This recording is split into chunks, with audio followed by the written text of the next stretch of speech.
Good to see you, my friend. Good to see you. We are at the end of a week, which has been pretty insane, I think, for the diplomatic side of this war, in the sense of where the two sides have been moving. There was this threat of the Strait of Hormuz being closed, just the past 48 hours ago. That seemed not to be the case. Was that a smoke and mirrors move by the IRGC? Where are we right now? Look, I think we should. I've lived through this once before up close with the JCPOA talks, obviously, with far less theatrics than we have now because we didn't have an entertainer as president of the United States. But bottom line is, I think we should prepare ourselves that this is going to be a very bumpy ride. There's going to be a lot of threats to walk out, potential walkouts, potential suspensions of the MOU, threats to close the straits, threats to strike at Israel, threats by the US to do all kinds of things. Trump already has made some threats today. And that's just going to be part of the pulse and rhythm of the next 60 days. I'm not saying that some of those things eventually will not break the negotiations. I think there's obviously that risk. But this is not going to be a straight negotiation. This is not two college buddies trying to come to an agreement on something. These are two countries that have defined each other as enemies for the last 47 years. There's a lot at stake, and there's a lot of political face at stake here as well. So I think we're going to see a lot of those different things. And I would just be very careful, because I think there's going to be a lot of smoke and mirrors. There's going to be a lot of barks, less bite, but it's just because it's part of the negotiations. I mean, you pick up on the time range of 60 days there, but can we assume even that is the time frame that's even going to happen? Maybe something. No, I fear, unfortunately, that there's a high likelihood that this will go on longer. I think it would be a huge mistake. I think the Iranians should recognize that the ability of Trump to deliver on some of his promises on sanctions relief, etc., is going to be compromised after the midterm elections. If this ends up going to Inara, meaning that Congress is going to have another 60 days to vote on the matter, then you're losing additional time. So I think it would be very important to make sure that this is done before the 60-day deadline. But oftentimes in these type of negotiations, when you set a deadline, you almost guarantee that it will not be met. Yeah, but let's cut to the chase, Trita. This entire war, and I'm just going to be blunt here, this entire shit show was based on the fact that the United States, or Trump very specifically, got fed up with the talks, which was trying to deal with these things in the very first place. What on earth is different this time? What because the Iranians have a stronger mandate and a stronger leverage position? But why can we assume that we're not just going to go back to where we were on February 28th, on October 28th? No, I think that's going to be very different, because at this point, both sides need to get a deal. They need to be able to put this behind them. They need to avoid the worst case scenarios that will follow if the deal is not struck, if talks collapse. And remember, throughout that entire period, the talks never collapsed. Negotiations began. There was a lot of ups and downs. There were even exchange of fire, pretty significant ones, but the talks never collapsed. If talks do collapse and it's a complete return to war, it will be a disaster for everyone, including everyone else in the international community, because of the impact it will have on the global economy. And it will be much worse, most likely, this time around. So I think there's structural factors that are really pushing them in the direction of making a deal. It still doesn't mean that it's guaranteed, still doesn't mean that it will be easy. But I think we're in a scenario in which you can genuinely ask any critic of this deal in Washington, what's your alternative? All the alternatives that are being pointed out right now is that the US should go back into war, full-fledged, and even potentially use nuclear weapons. I mean, you have to recognize how desperate the situation is if the nuclear option is even considered. Sure, but again, I still don't feel satisfied with that response, because this entire war was based on the premise of the United States and the Iranians trying to negotiate a deal over the nuclear enriched uranium back in February and January, right? We've had secret talks between them that have been indirectly managed, but between the Omanis for years. Why suddenly is this time different? How can we guarantee that the United? I'll be blunt, right? I personally think that the Trump administration is more likely to be a risk, or the Israelis are the ones that are going to risk this, and therefore the Iranians are like, well, we pull out because we cannot accept the terms given to us because the Israelis are trying to sabotage or jeopardize this situation. Why should we continue with this? Why can we confidently guarantee that these talks are going to actually yield something that they wouldn't have done 6 months ago? Well, no one can guarantee that, but bottom line is the circumstances are dramatically different. Before February 27th, the military option had not been tried, and the United States thought that the threat of it or the exercise of it would give the United States massive amount of leverage. Now, after 25 years of debating it, it's been tried, and as you said, it was a shit show. It was a complete failure. This war was not won, this war was lost. That creates a completely new situation. And the United States is not in a position to just completely walk away. I think earlier on there actually was a possibility for them to do so, but then Trump entangled himself further into this with the blockade, etc. And at this point, he just cannot simply walk away. From the Iranian side, at the same time, what would be the value of all of this infliction of a strategic defeat on the United States, if it doesn't translate into a scenario that creates a new situation, a new balance, a new equilibrium in which the sanctions are lifted, Iran is decontained, it has an ability to rebuild itself, and this new order is uncontested, and as a result, Iran is accepted into the region. I mean, that's what these wars ultimately are fought for, to be able to get yourself to a new, much more attractive, uncontested balance. That only happens at the negotiating table. It doesn't happen on the battlefield. At the battlefield, you create the circumstances or the context and the structure of the situation. But then the rest of it has to be done at the negotiations. And that's why the Iranians are there. They're not there because they're in a weak position. They're there because they think of themselves as being in a strong position. And now they're trying to translate the battlefield victories into this new political equilibrium that is crucial for them to achieve. Mm.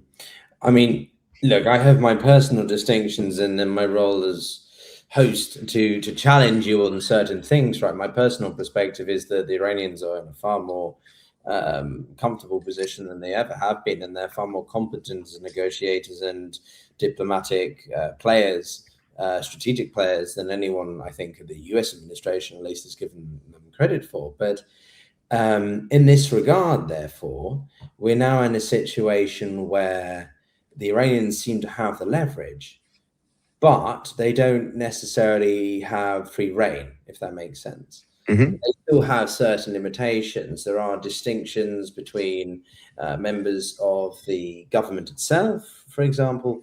From my understanding, there's been disagreements between the parliamentary senior speakers and, say, Mujtaba and some of his inner circle. I understand these distinctions, let alone the United States and the basket case that represents the United States administration right now. So if we're going to see an extended period of diplomatic engagement, what does that mean in terms of what concessions will we see more? Because the United States, I'll give you an example. So the United States were very quick earlier today to say, we have guaranteed that the Iranians will be relinquishing their enriched uranium.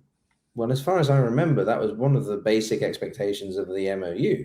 So nothing's really changed in that regard. But the US is trying to frame it as some kind of great win. So is this just where we're going to go? That the US tries to frame lots of big wins and actually it's just a slightly refrained or enhanced version of what was originally agreed? I think we need to take a step back and remember the MOU only sets the parameters of what a final deal can look like. Mm-hmm. And part of it that it doesn't spell out is exactly what type of nuclear concessions the Iranians will give. It sets the parameters for the sanctions relief. Essentially says all sanctions are going to be on the table. But we can't make a judgment as to whether this is a good or a bad deal, if the Trump administration completely backed down on a lot of things or not, until we know what the final deal is. And we won't know for at least another 60 days. And as you pointed out earlier on, it probably will take longer. But I do think that from the Iranian standpoint, the objective has always been to keep their right to enrich and that technological scientific knowledge while getting decontained, meaning completely break free from the shackles of sanctions that has been put on their economy over the course of decades. And you were absolutely right when you earlier on said this is their best position ever vis-a-vis the United States to strike a good deal. And what you have to approach in that type of a situation is you can either go out and say, okay, what is the minimum that I'm willing to give or maximum I'm willing to give? Or what is the maximum that I'm willing to receive from the other side, or a minimum that I want to receive? And they can go at this and try to get some sort of a small deal, try to reduce their nuclear concessions as much as possible and get much less. Or they can think, as long as we keep the minimum of the nuclear program there and an acknowledgement that they have a right and they will continue to enrich uranium, you can give up almost everything else and see what type of a sanctions relief you get. And this is what I think is going to be interesting to see in the next 60 days. I think there's some people who have really committed themselves to the idea that the Iranians always were just looking for a nuclear weapon. I don't think that ever was the case. The entire approach of their conduct was to enhance nuclear capabilities in order to gain more leverage at a negotiation in order to get sanctions lifted. But they were never going to give up the entire program, and they didn't need to. But they wanted to have as much leverage as possible to get as much of the sanctions away as possible. And if you compare what they're willing to give now, or what we know at least happened in February, and the type of sanctions relief they can get now, they're in a position to get far more sanctions relief, even for significantly more nuclear concessions compared to the JCPOA. Yeah, I think on your point about the relationship to nuclear enrichment and generally the nuclear program, I think it's always been rather simplistic in sort of assuming that they were hell-bent on wanting this warhead. I think it underestimates the long-termism of the system and certainly those at the upper echelons of power. But what I do find interesting is that both sides seem to have different emphases right now. And what I mean by that is on the Iranian side, it's all about Lebanon. What I think has been fascinating, it kind of brings me back to an article that you'd written a week and a half ago when they launched the strikes, which was they are acting on behalf of another state, or they're acting on behalf of another third party. I think we touched upon it in another conversation. But on the American side, it's all about the sanctions relief. It's all about the financial side, at least for Donald Trump. Perhaps that's reflective of his general approach to foreign policy. But how do you think that these two find not even a middle ground, but like an approach to discussing such different things? Because the Americans are clearly becoming disenfranchised with the Israelis over Lebanon, but not as enough of a priority as it is for the Iranians to want to discuss that as point number one. Does that make sense?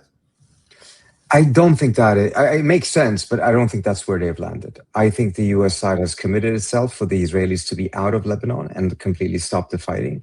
It's just that it's how is it going to be phased? They're not going to be out on the day of the MOU signage, which is already passed at this point. But towards the end of this agreement, the Israelis are not going to be in Lebanon, or there is no agreement. I'm 100% certain of that. The Iranians are not going to sign on to anything. Their red line on Lebanon is not a pink line. It is not a joke. It is not. It is something that is dead set for them for a very simple reason. Lebanon and the strength of Hezbollah there is their first line of defense. They are trying to reestablish their forward defense.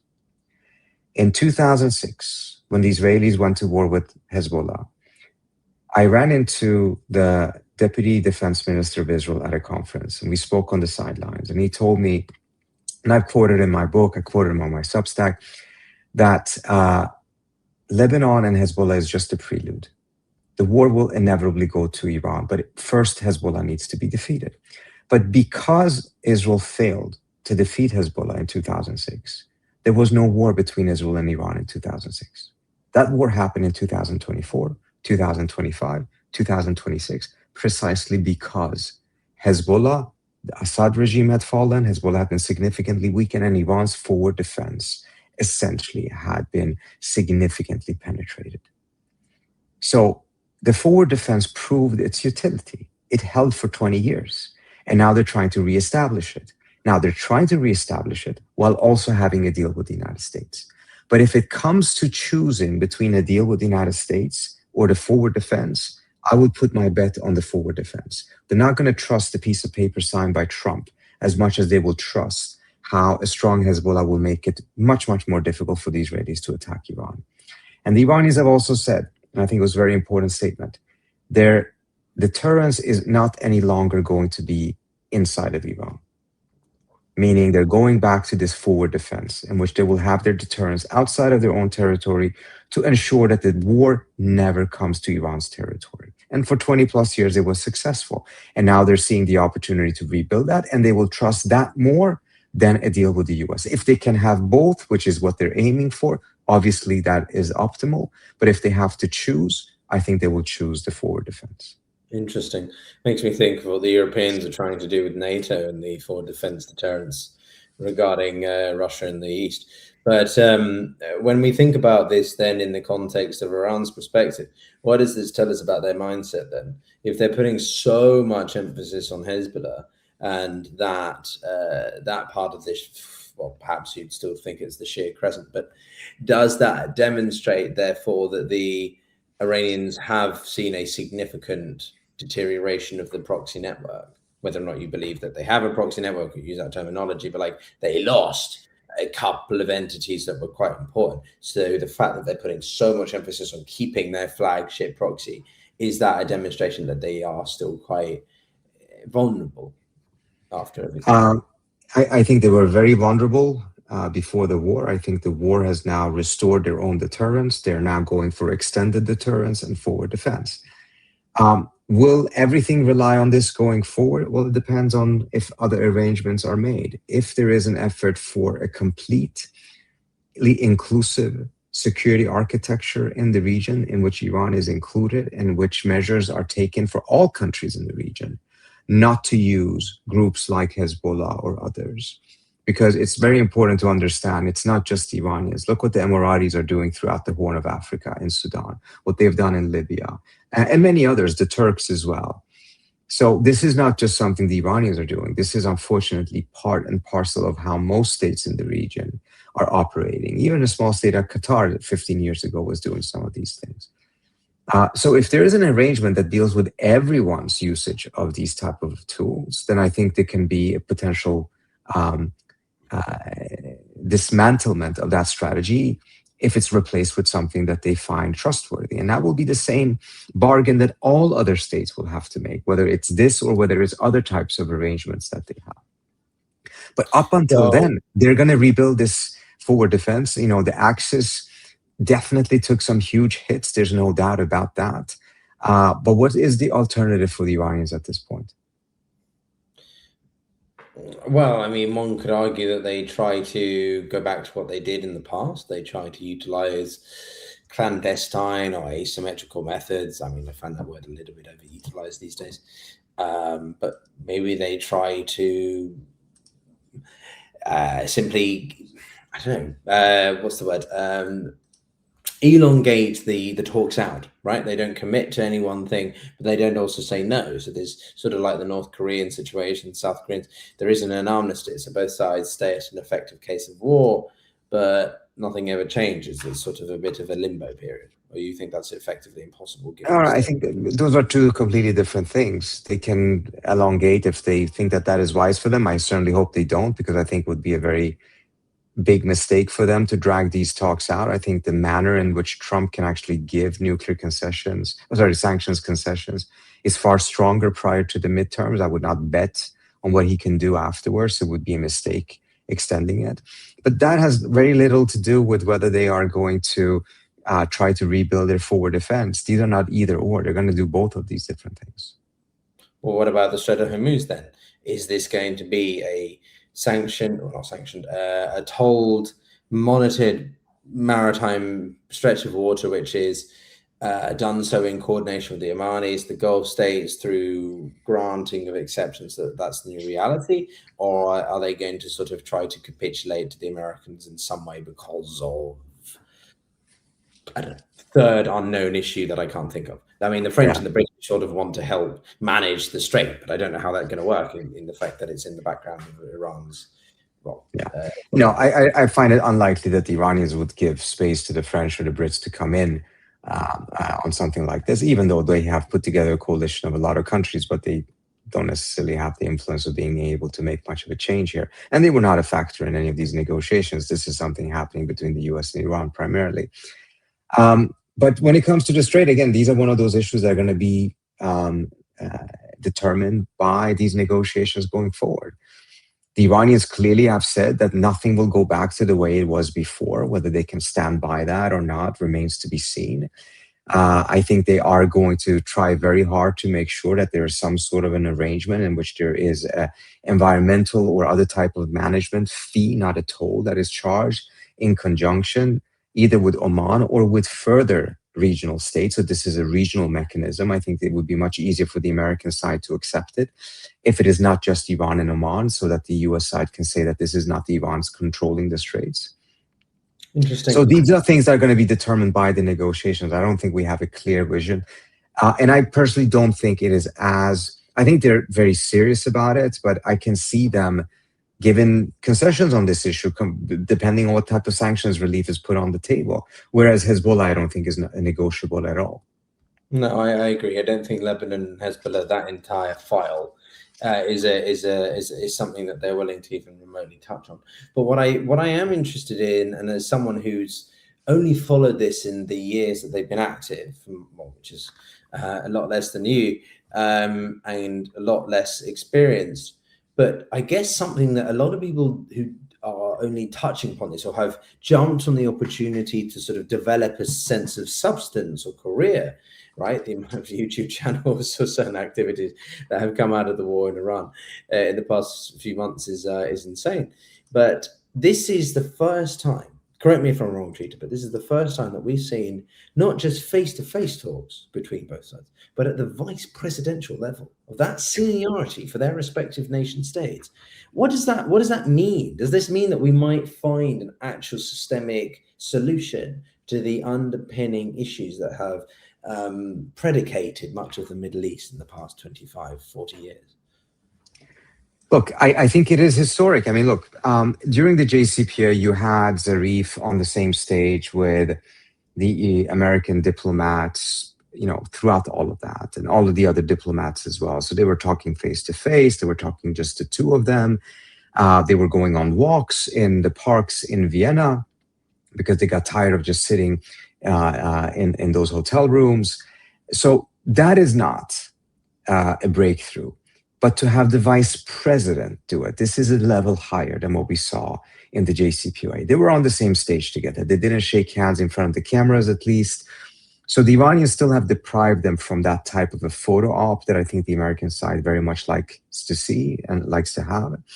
But we're clearly going in that direction.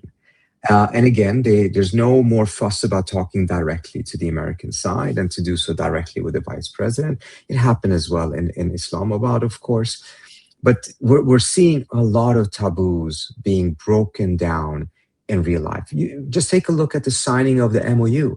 It was signed by the president of the United States and the president of Iran, both of them posting pictures of themselves doing so on Twitter. There was no signing of the JCPOA. It was not a document that was signed by either side in the same way. And if it was, there were certain things that were signed, but those were signed by the foreign ministers, not by the presidents. I think the Iranians wanted Trump to sign this. This was a way for them to see that he was really committing himself to it, that he would not keep a certain distance away from it and say, well, this is J.D. Vance's deal, so he could just throw J.D. Vance and the MOU under the bus if it didn't work out for him. Now he's really owning it. He signed it. He signed it in the Versailles. So I think there's a lot of red taboos, etc., that are just being broken to the point that we cannot even keep count any longer. So you said, or I think shared the point that J.D. Vance is effectively changing the whole entire paradigm. I think that's what you said. And to be honest, based on some of the things that he's talking about, he keeps emphasizing, correct me if I'm wrong, Trita, but he keeps emphasizing that the US and Israeli governments they're just differing, they're diverging on so many points. Is this the end of this unique relationship. Special relationship as a Brit is what I think of the UK-US relationship. But is this the end of the US-Israeli relationship as we know it because of this issue? I think the US side is either beginning to despecialize the US-Israel relationship, or at least they're threatening to despecialize it. Because as you said, JD is constantly emphasizing that there are diverging interests. He is also degrading the relationship with Israel because he made that statement that they're good partners, similar to the way that the UK and France are. That is a significant step down for the Israelis, who have always viewed that they have a very special relationship with the United States that no other state can touch. And yes, the Brits believe that they have a special relationship with the US. I don't think anyone in the US system, even before the Trump administration, believes so. Not really. But it's a belief that I'm sure gives the UK a lot of comfort. But to put Israel in the same category as the UK and France is not to put them in an enemy category, but it is nowhere near the category that the Israelis believed they were at and that they should be at. And if that ends up becoming normalized, then you have the despecialization of that relationship. And I don't think it is a coincidence that JD is speaking in this way. They're really putting pressure on the Israelis. I don't think anything has been said or done that is irreversible, but it's clearly signaling the direction that they are traveling right now. And it is clearly making sure that it should be clear to everyone who is the superpower in this relationship and who has the leverage. Because of the lack of backbone of previous American presidents, the type of leverage that needs to be exerted on Israel by the United States when it is crashing through American red lines was never used, was never exercised. And this may have created a perception in the world, in Washington itself, in Israel, that the US doesn't have or is not willing to use that leverage. We're now seeing signs from the Trump administration that they are willing to use it. Whether they fully do so remains to be seen. Whether they stick to this line remains to be seen. And to a certain extent, it depends on what happens in the negotiations. If the negotiations go badly and this whole thing crashes, yes, of course, the US is going to go back to the previous relationship it had with Israel.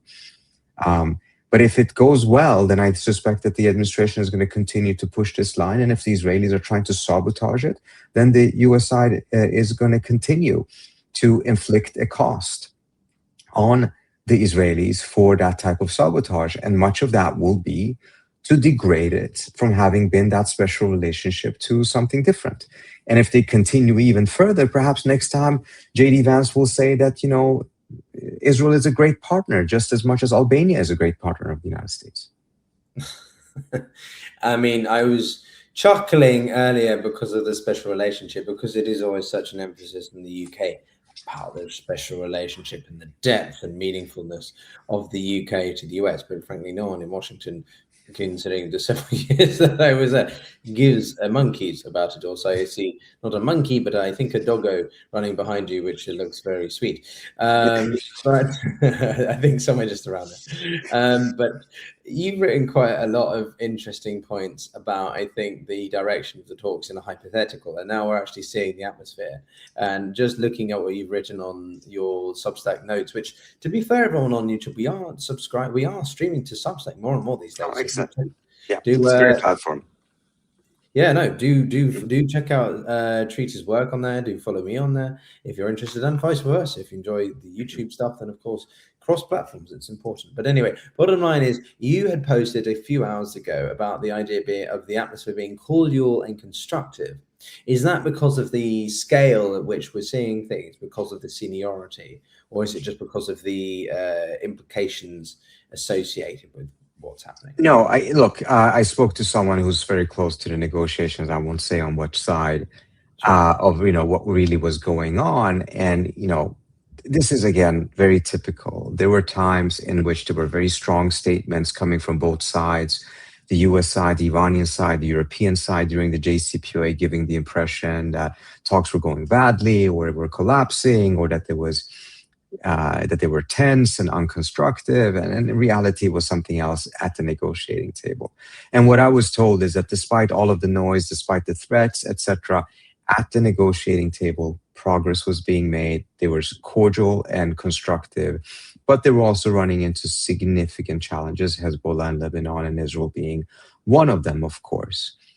But progress was being made. And of course, I think from the US side, it would have been much better from their standpoint to actually have that photo op.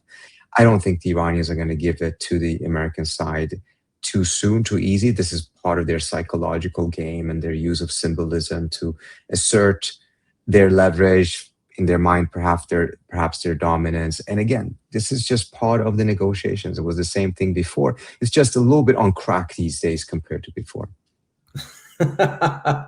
Not a term I expected you to hear to use, Peter, but all right.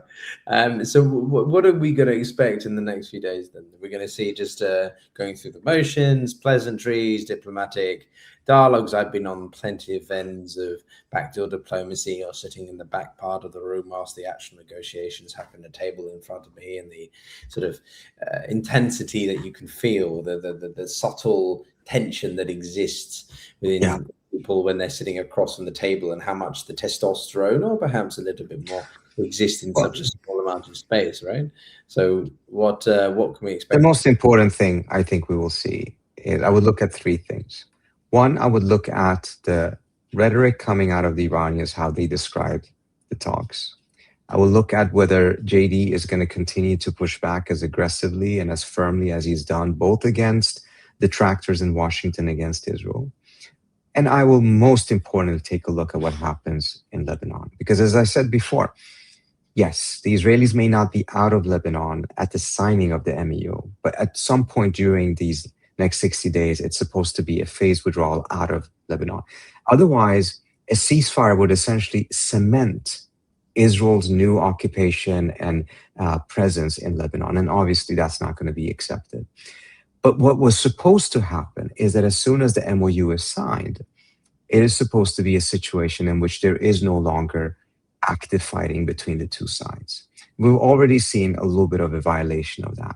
If that starts to become normalized, and we see that this ceasefire turns into another one of these Swiss cheese ceasefires that we've seen imposed on the Israelis by the US in Gaza or elsewhere, then I think that's going to end up becoming a significant problem. And then we may see measures by the Iranians, whether they suspend the MOU or take other types of measures to put pressure in order to ensure that there is a complete end of the fighting. From the US side, there's also a lot of criticisms because they don't believe that the Iranians have held back Hezbollah hard enough to make sure that Hezbollah is not restarting things.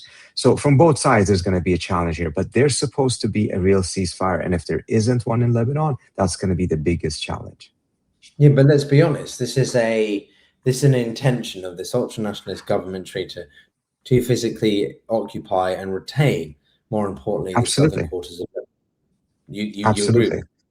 Definitely. The Israeli intent is not a secret. They're very public about it. They want to annex parts of Lebanon just as much as they have now started to annex parts of Syria. They already annexed the Golan, which was just supposed to be a buffer zone, and now they have a buffer zone for the buffer zone, and they're going to try to do the same thing in Lebanon. And that's exactly why the Iranians are not going to compromise on this issue, because if they do, you will end up with a degree of Israeli annexation of Lebanese territory. And that would just be a recipe for further warfare in the region. The Lebanese are not going to accept that. Hezbollah is never going to accept that its territory is going to be taken. We saw years of fighting over these type of issues. So, and I think the US side also recognizes if it wants to be able to say that we actually got a peace and that the situation is stable now and that this was a major achievement, they cannot allow for a wound like southern Lebanon to remain open. It has to be fixed. So I think the US side is actually very serious about it. The question is, are they synchronized when it comes to the scheduling, how it's going to be phased, etc.? It's going to require a lot of pressure on Israel from the United States, and that's going to be costly for the administration. It's not something that they believe they can just do by wandering some sort of waving a magic wand. But I do believe that if they get really serious about putting pressure on the Israelis, withdrawing arms sales, stopping to protect them politically and diplomatically at the UN, this could actually end very quickly. As you recall, when Ronald Reagan had that conversation with Menachem Begin in 1982, and he was deeply upset about what the Israelis were doing in Lebanon, southern Lebanon, again, even called it a Holocaust, which of course Menachem Begin took great exception to. Nevertheless, after the threat of withholding arms sales, and particularly I think it was F-16s at the time, it took 20 minutes. And Menachem Begin called back and said that the Israelis are withdrawing. So it absolutely can be done. And I suspect, frankly, that it will be done because this MOU and this deal is too important for the United States to let the Israelis to sabotage. Remember what J.D. Vance also said. He said the Israelis cannot kill themselves out of every problem. That is a very, very harsh critique that goes at the very core of what seems to be the center of Israeli national security strategy for the last couple of years, if not longer. When I hear such a statement like that, it makes me think of sort of what the Kremlin's trying to do with its own civilians in the war in Ukraine. Goodness. Mm-hmm. I guess, Trita, just to sort of wrap this up in a couple of questions, but so let's assume that the talks go relatively smoothly then. And there is progress. No, they will not go smoothly. I mean, they may succeed, but they will not go smoothly. I want to make sure that I was not misunderstood in any way, shape, or form. No, it's going to be a very, very bumpy ride. Well, what define bumpy though? Well, what we see more flare-ups? Everything that we've seen during the run-up to the MOU, during the last couple of days, in which this meeting was delayed 2 or 3 days until the last minute. It wasn't known or clear whether J.D. Vance would be part of the delegation. All of that's probably one of the least problematic bumps compared to other things that were going to come up. And it's going to be the nature of this negotiation because they're not negotiating a trade deal. They're not negotiating something small. If this is successful, this will redefine the entire Middle East. Yeah, but well, how much of this is performative, Trita? How much of this is the Trita was a Trita? Yeah. Vance wasn't planning to go, and then suddenly here's how much. No. A lot of the bumps are performative. There's no doubt about that. Absolutely, but that's part of what I'm saying. It's part of the negotiations. The Iranians will, refuse to come because Trump tweeted something, or there may be several different things that happen. Also on the U.S. side, measures of that kind may be taking place. But I think we have to understand the negotiations do not just take place at the negotiating table. Everything else is also part of the negotiations. All right. Very last question, I guess, for you, Trita. I mean, I could talk to you for hours, but I'm sure you have plenty more. I have other things to do. I hope you do too. Well, I mean, it's 12:30 for me here, but I stayed up after a lovely sunny day here because this is very important as part of my schedule is to talk to you, genuinely meaning that, which is simply what would you encourage people as someone who talks about this? When you look at things, what should we be looking at as the general public who don't have the information that you have access to? How do we make assessment of what's happening? First of all, separating the noise from the actual important signals is very, very tricky. There's not a single formula for it, in my view, because it very much depends on the situation and the context. But a lot of these different things, such as, I got a lot of press inquiries as to whether the talks are collapsing just because they didn't happen on the Saturday and ended up happening on the Sunday. I mean, people really need to calm down because otherwise they're all going to get heart attacks. Because again, a lot of these stuff is going to happen. And again, it was like this as well at times during the JCPOA, but this is far more intense. The time is much more squeezed in. But the biggest thing I would look at is trying to get an understanding. What are the real core interests and the real red lines? I think the Strait of Hormuz is very, very important to them. But ultimately, look at what they're saying. They're saying that the Strait will not go back to what it was before. Fine. That can be many different scenarios. That doesn't necessarily mean that it's just a toll or an environmental fee. It could be many different things. It still would be different from what it was from February 27th.